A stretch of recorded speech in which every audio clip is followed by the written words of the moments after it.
ভারতে বাংলাদেশ হাইকমিশনে হামলার প্রতিবাদে দেশের বিভিন্ন স্থানে বিক্ষোভ।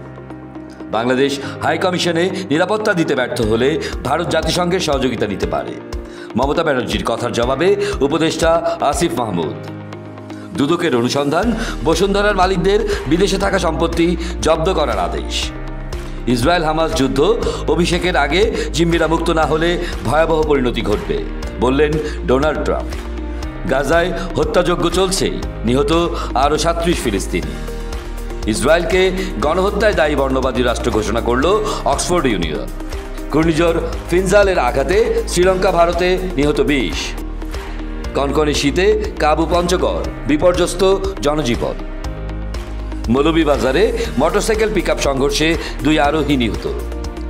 কিংস্টন টেস্টে চালকের আসনে বাংলাদেশ, নাহিদের আগুন ঝরালো বোলিং। দৈনিক বাংলা, স্বাধীনতার পক্ষের দৈনিক।